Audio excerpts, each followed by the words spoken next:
Good morning, my viewers. How are you today? You good? You good? Yep, yeah.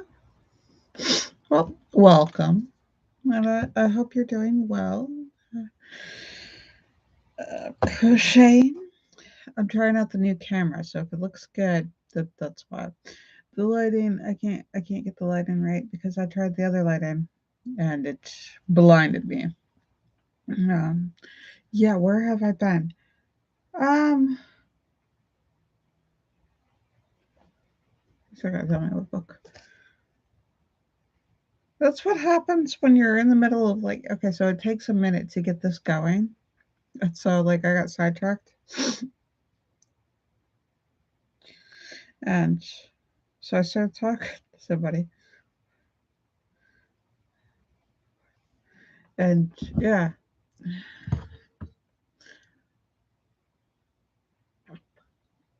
because that is the reality of ADHD. Yes. And if I'm weird to you and this is your first time viewing and you'd like to hit subscribe because you like the weirdness or you want to get used to the strange cringe, it's not really like harming anybody, but it's just like uncomfortable because you've been taught don't be weird, blend in with everybody else. That's the autism that I'm just letting free. So any masking, what little masking I apparently did compared to what a normal person would perceive. To me, I'm like, oh no, I was just like everybody else. And other than being a little nasally because I'm getting over a cold, I have learned this last weekend that my voice is not cringe. Oh, like I thought my voice was so cringe. I didn't want to. Okay, so I'm getting into content. I think subconsciously I was avoiding making content because my voice made me cringe when it came back on the speaker. Inside my head, the inner hearing of listening to my own voice, it sounds fine. I'm like, it doesn't sound like the same. Mostly because I have a hearing impairment. I'm hard of hearing, and it gets really interesting. So we bought these speakers. They're really fun. The ones like if you put them on a mirror or a glass, that glass in the mirror become the speaker or the speaker box. So they took the speaker technology, and that way it vibrates on. It doesn't work with really solid stuff, but like glass or something like that, like mirror glass or shower head. So like if you're in the shower and you put it on the shower, so it goes. It sounds you can hear the music come out of it, but it's not a stereo. It's like, and then you pop it on there, the little like attach it to the little glass, and boom, the sound fulfills. So we did that and we put it on bed like on my skull, and so my deaf ear where I have, or my hard of hearing impaired ear has like on the side, I'm like to hear. It's like putting on like hearing aids, but it's different. It's a little bit better. So we suspect that the hearing damage is in the eardrum. That's where the calcium deposit could have, covered the eardrum and made it difficult for me to hear. They tried the surgery to put in the things and it didn't really work. Something about having to do surgery when I'm older. I don't think so. I don't think that'll. I don't know. But, anyways, I just never did that. But so now I can hear. Well, I can't hear, but now with that I can hear. So with like bone conducting earbuds, which is what we're gonna, towards putting the money towards, I can hear. And so there's a certain pitch that I naturally is naturally muted out because of my hearing impairment. I don't know how. I just know that there is a certain pitch that I just can't hear. It's a very low baritone sound. but below it, I can kind of tell if there's a sound, and above it, I could tell. So once you get that tone, that pitch, mute, absolute mute. So my voice blends where I have a that little baritone or that little that it's not quite baritone all the way down, but it's in there, you know. So people that talk, I only hear a certain percentage because it's literally mute. It's like the sound does not exist if it's in that pitch or tone or the yeah. So it's literally muted out. So when the fact that it's vibrating, that my voice is vibrating like on my bone through my throat and in my voice, I hear it. So therefore, I sound good. But when it plays back on the speaker, a regular speaker, I can't hear that pitch that my voice is blending with. And so just the monotones and the higher sounds cringe all by itself, but it doesn't sound bad. So I've been assured by my fiance, if this is wrong, if I do have a cringe pitch voice, you comment. You can let me know because I can't gauge that for myself. I literally disabled from gauging. So my fiance says that I hear what you're hearing in the bone conducting experiment that we're using with the little speakers. They're fun. I'm like, so it's not cringe. It doesn't sound bad. Cause like without that blended, I really just like don't want to hear my voice come out a pair of speakers. No. But I tell you, I listen to songs. There's a certain artist that I've like completely fallen in love with his voice, who I couldn't hear before. It's just I'm like, where yeah, indescribable beauty of listening to sound and just yeah. Um so hearing my voice, and I'm gonna sing for me someday and then play it back to see if I can actually hit those notes that I can't hear, if it's actually sound coming out. So it's going to be very interesting, and it's going to be kind of,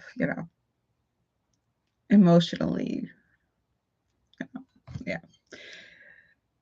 So I'm wondering if subconsciously I was making less content because I hated the sound of my voice. In which case I could just switch to making videos with music in the background and you could just watch stuff.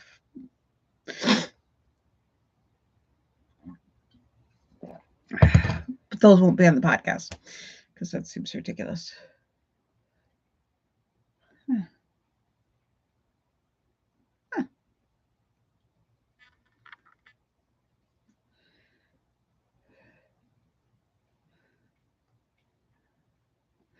See, you really shouldn't multitask. This is not, if I was watching another YouTube do it, I'd probably like, la la la la.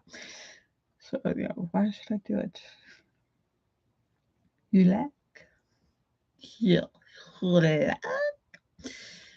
right, so I'm crocheting this morning and I'm getting back into making content and I want to get into making more content. The thing is, I've got to make recorded videos. I might do them live, like the dishes and the cooking and the kids, because quite frankly, I got to clear out storage because I have no room to store the videos. Excuse me. If that sound was offensive, I apologize. Wow, look at like the proportions. I think it's not that big. It just proportionately. Okay, I'll put that over here. Yeah. So, like, I wonder if I can make certain body parts.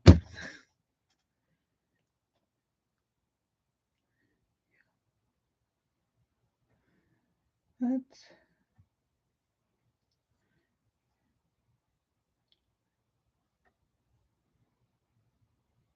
there. Yep. Button. Ay, ay, ay, ay, ay, the buttons. Make this easier.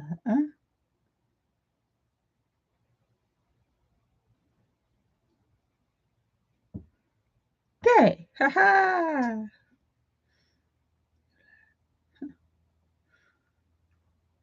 Yeah, I don't know. Strange. But yeah. Subscribe on YouTube if you want the more. Do you subscribe with the podcast? Yeah, you subscribe with podcasts. So yeah, like my YouTube podcast. I'll probably try to put on more on different social medias. I'll try to put stuff to buy. Not like regular merchandise, but like stuff that I'm making. Like so it'll be one of a kind or something.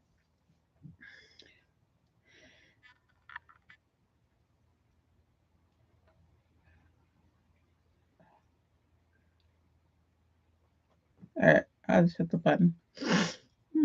That is odd. Odd. Okay. But yeah, I'm still working on this blanket. When I haven't recorded, I haven't been working on it. And it's getting colder. I'd like to get done before it's cold. But I've been mostly cleaning and taking an interest in cleaning. Oh, my nose. I'm just getting over this cold.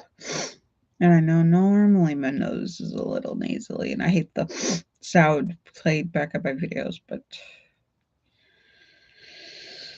And I've been addicted to Stardew Valley. That's what I have been doing. And I have been resting, which is very hard for me to contemplate the resting because I have more energy and I get more done if I rest. You take the guilt out of resting.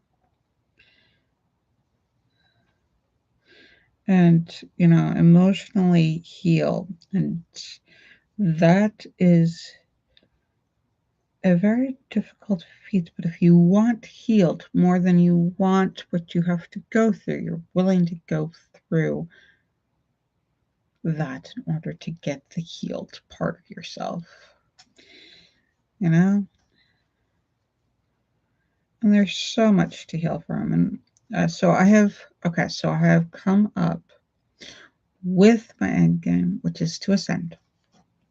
And it's not really an end game because then it continues. There's more after it. I just don't know what it is. So I'm very excited about that. I'm like, I'm gonna say that's the goal. If it's real, not real, it's something to work towards. It's not gonna hurt anybody to be a better version of myself and to work towards, who's it gonna hurt? To think of ascending as a real thing and ascending should be available to everybody. And that we don't, when you get to the point that you can ascend. Yeah. So you look at your inner worth and inner divinity, and yeah. So working towards that and working to understand what the mundane has to do with ascension. So yeah, it's crazy, but if what scares me, I mean, it's not bad if this is your thing. If you're perfectly normal in every sense of the word normal, or you're neurotypical and you're a normal person that doesn't have anything weird about them whatsoever. I mean, you're void of weird stuff. You're socially acceptable in every sense of the way to the culture that you're in. That's cool. I have weird quirks. I like my weird quirks. I'm going to keep my weird quirks. You don't have to like it. You can just move on. I'm not going to hurt you to have my weird quirk. And I've noticed how judgy I am. Extremely judgy. I'm judgy like an 11-year-old.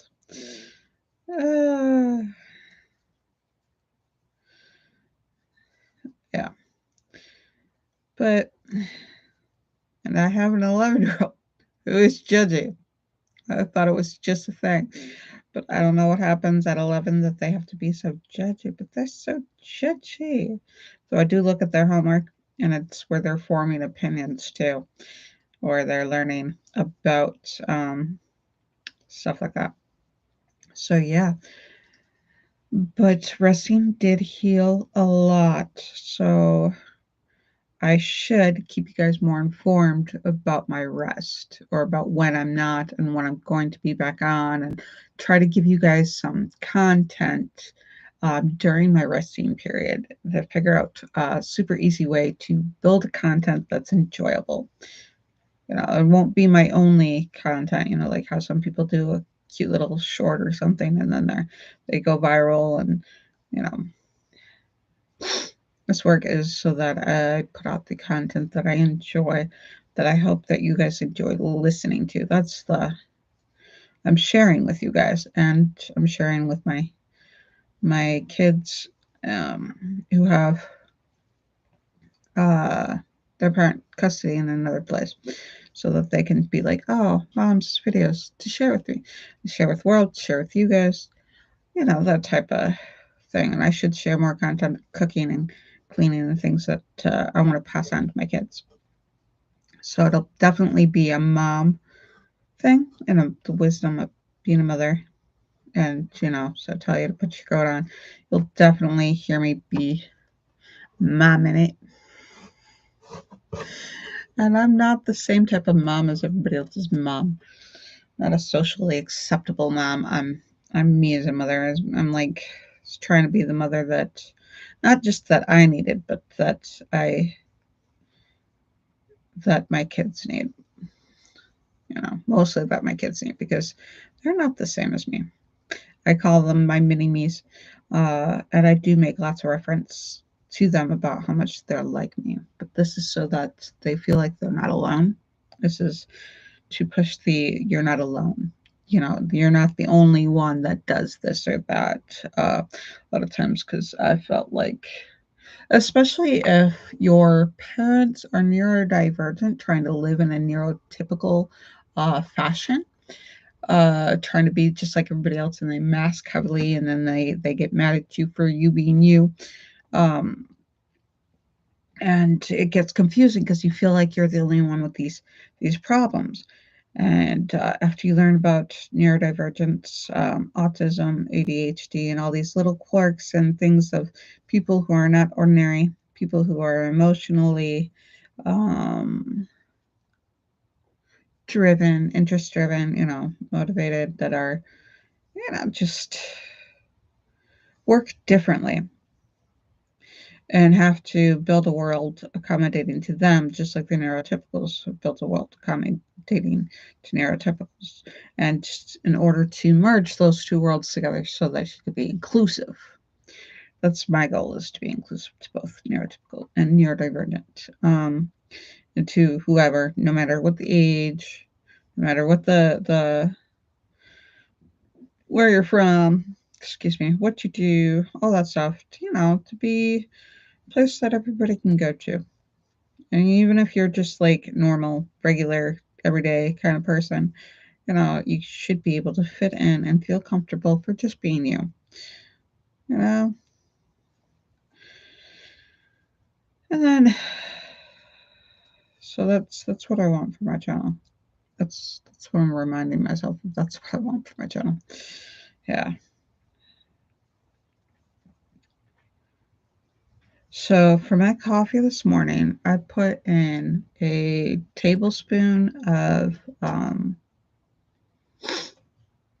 cocoa, baking cacao, the raw stuff, and then powder. And then I put in a tablespoon of brown sugar, and then creamer, and an ice cube, and regular coffee. I think it was Folgers regular coffee. So if you're interested in what I'm drinking, because apparently that's a thing that viewers like. But yeah, I don't know. I don't mind telling you what I'm drinking. It's, thought about drinking. But then I'm like, I don't have to drive today, so I could drink. But my personal preference is to drink with food. If I drink alcohol, it's with food to help the digestion. It helped break down the food. I don't really need it for anything else. I don't need it to relax me.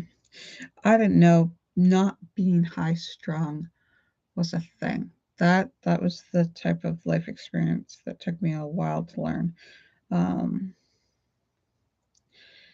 yeah, the anxiety and the stress. I just thought that that's how life was, and that was my norm so hard that I didn't know you could have a relaxed life, and I didn't know what a relaxed life was, and I probably felt off.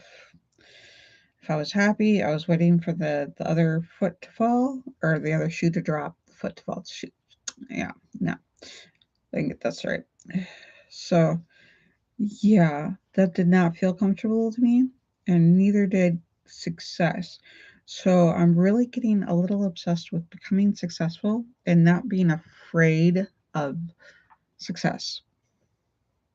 Because I know I'm capable of it, but I've been out of practice. I've been afraid of being too successful.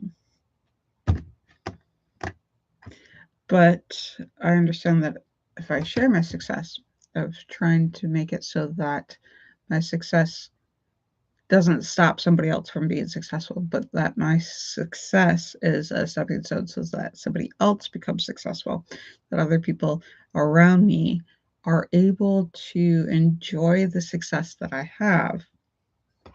Because even if they my hypothesis is if that they come and they rip my success or they stump me or do something to make me unsuccessful, is that I created success in the first place, so I should be able to replicate and duplicate and learn and do again as the original creator of success. So that's my hypothesis in trying to move forward with being successful and not being afraid of success. The other thing of being afraid of success, the biggest thing that my consciousness was able to come with terms, not my subconscious, was I don't know what to do with success. I'm like, you do, and then now what? Because then it's a whole different playing field. It feels like a different setting. It feels like a different set of standards and set of things to do. It's like a different lifestyle.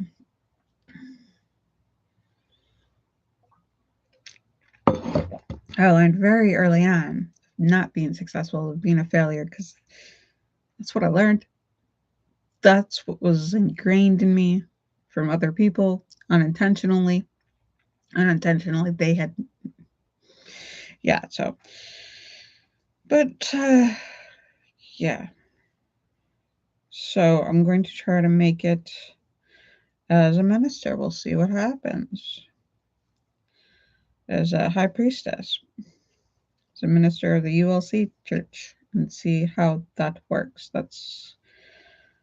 That'll be my identification, and then this stuff will be the side note, like a KDP, which I should put links in my social media, and then the media content.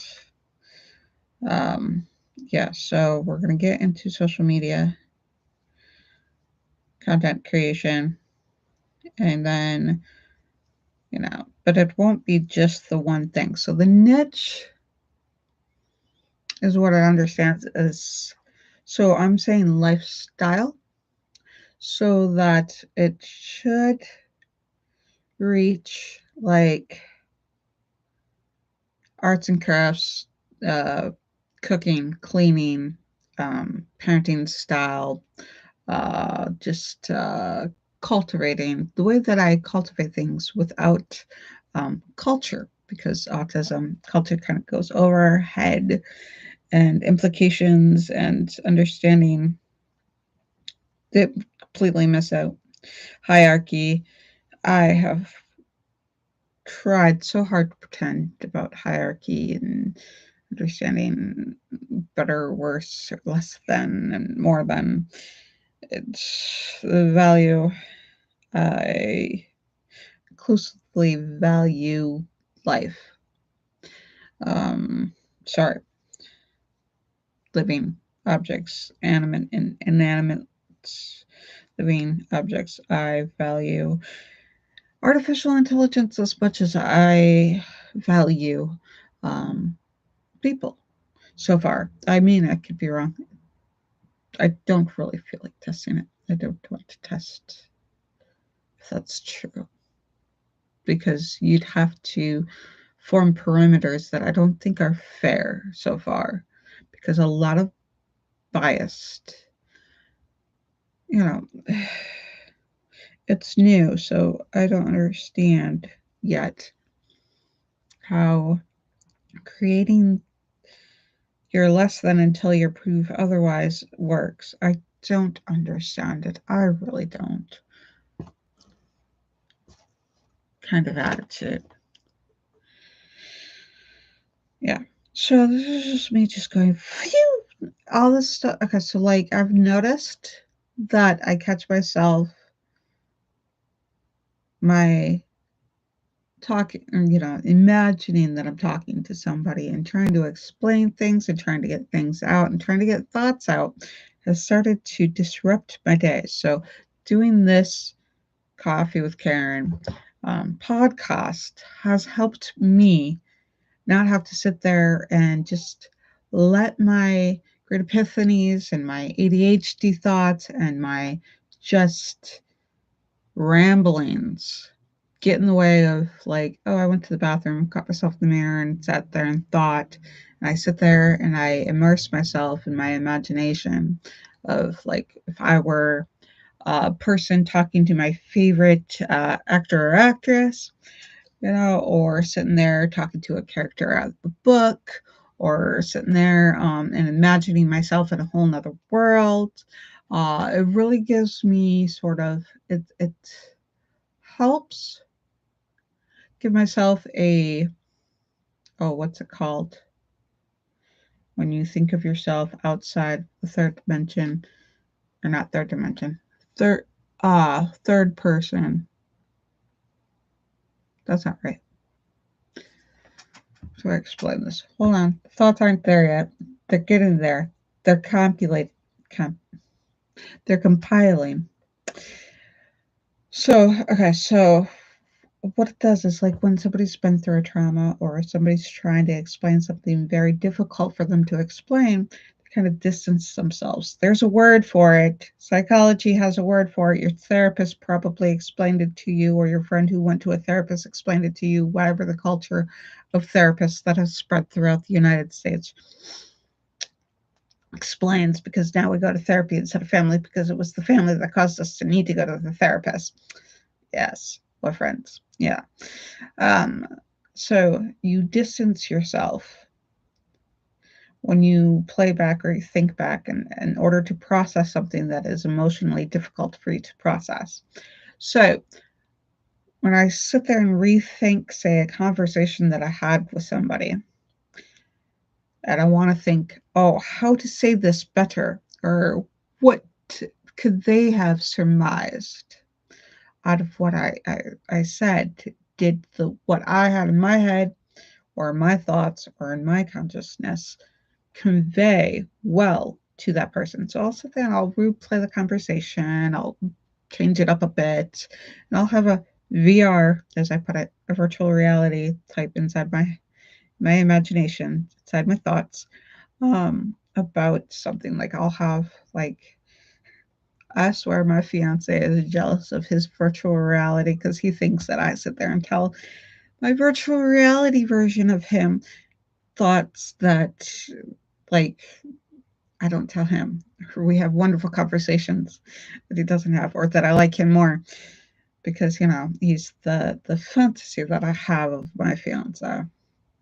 And yes, I know I enjoy the reality of that.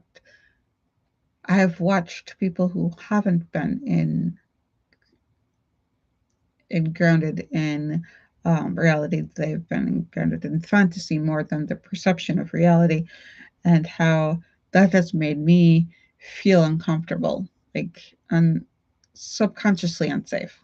So I like reality. I enjoy fantasy, but it's difficult for my fantasy to not be realistic. Let me check the time. We're gonna have to go soon. I was not expecting to spend this much time just rambling on, but I have things I have to get done, and I wanted to get other things done. I should start cleaning me up. All right, so I'm going to cover next time my hair because I'm doing the not wash your hair for a month thing. I I get the dirt out by combing it with a fine comb, and then I try to wrap my hair or cover my hair with a hat or with something with I've got bandana I've been using. I don't have anything silky, but if I thought about I've been looking for like a silk scarf to protect my hair from dirt. Um, so that it doesn't smell bad or anything like that. So for a month. It is very oily, but this will hopefully its own oil will condition it, and then come November I'll be able to wash it and we'll see. Because my youngest, we used dry shampoo and leave-in conditioner for her. She didn't want to take a shower or bath when she had a cast on. Um, she was adorable. So we washed her up, but we used dry shampoo, and her hair, it was just drop dead gorgeous the end of the month. But now she's into taking showers and she's enjoying that. So she's definitely grooming. It's not like, so technically, you don't have to take a shower or bath for like a month. You just have to clean yourself. You could still stay clean, depending. Though my fiance works in construction, so sometimes I said, no, no, no, no. You need, depending on the conditions, like if you're sitting there working with a sewage company, wash every day, if not more than once a day. But if you're doing like office work and, like if you're sweating, yeah, take a shower or something, depending on the condition and the person. Shower from 0 to shower like once or twice a day to once a month. And as long as you're cleaning you up, washing up your parts, washing up like who you are, maybe spraying and maybe just dip in the bathtub, whatever. You know, that way you don't have to waste water if you're in a water reserve thingy. It's not the end of the world. So it's not like, you need to shower every day or you need to eat every day. And then I'm like, all these things that they've been taught, that they're teaching me, that I've perceived that you have to do this or that. You don't have to at all. I started to learn that, okay, the amount of sleep is based on the amount of sleep you personally need. The amount of food, the type of food, when you eat, what you eat, how you eat, is individually required, which is intriguing because metabolisms work different, and metabolisms, well, they don't work different, but people's lifestyles and people's, needs based on who and what they are change.